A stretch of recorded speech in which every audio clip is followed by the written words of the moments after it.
एक अमीर लड़का था। उसे एक गरीब किसान की बेटी से प्यार हो गया। लड़की सुंदर होने के साथ साथ काफ़ी समझदार थी। एक दिन जब लड़के ने उस लड़की को बताया कि वह उससे प्यार करता है और उससे शादी करना चाहता है, तो लड़की ने कुछ सोचने के बाद उस लड़के को शादी करने से इनकार कर दिया, क्योंकि वह गरीब परिवार से रिश्ता रखती थी। लेकिन कुछ समय बाद जब ये बात उस लड़के को पता चली, तो उसने लड़की के माता पिता से बात की और उस लड़की को समझाया। काफ़ी समझाने के बाद वह लड़की मान गई और दोनों की शादी हो गई। शादी के बाद लड़का उससे बहुत प्यार करता था। दोनों का दाम्पत्य जीवन काफ़ी अच्छा चल रहा था।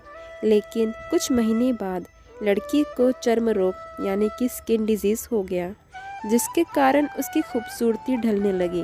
अब लड़की को यह डर भी सताने लगा कि उसकी खूबसूरती ढलने के कारण कहीं उसका पति उसे छोड़ न दे। लड़की उस चर्म रोग को ठीक करने का हर संभव प्रयास कर रही थी।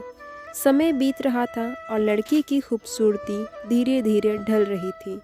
एक दिन वह लड़का एक काम से दूसरे शहर गया। लड़का जब वहाँ से वापस आ रहा था, तो उसका रास्ते में एक कार के साथ एक्सीडेंट हो गया।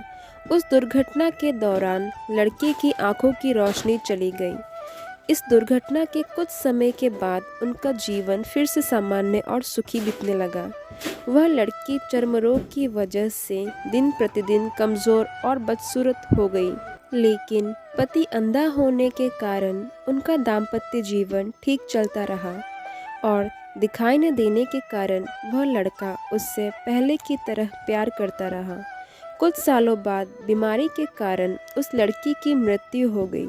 पत्नी की मृत्यु के बाद वह लड़का अंदर से दुखी हो गया और वह शहर छोड़कर जाने लगा। तभी उसके पड़ोसी ने उसे सांत्वना देते हुए कहा, अब आप तो अपनी पत्नी के बिना अकेले पड़ जाएंगे। वह आपका काफ़ी ख्याल रखती थी। अब आपका जीवन अंधकार में कैसे व्यतीत होगा।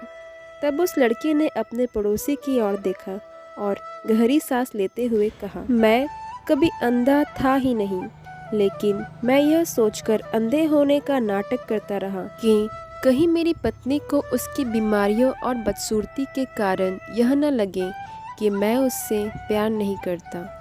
इसीलिए मैं इतने सालों तक बिना कुछ कहे अपनी पत्नी की खुशी के लिए अंधा बना रहा। यह बात सुनकर पड़ोसी की आंखों में आंसू छलक आए और वह लड़का वहां से उठकर चला गया।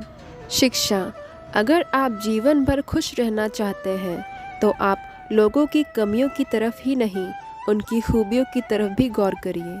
आपका जीवन आसान हो जाएगा। आपको हमारी ये कहानी कैसी लगी, कमेंट करके ज़रूर बताइए और ऐसे ही और भी कहानियाँ सुनने के लिए हमारे चैनल को सब्सक्राइब करें।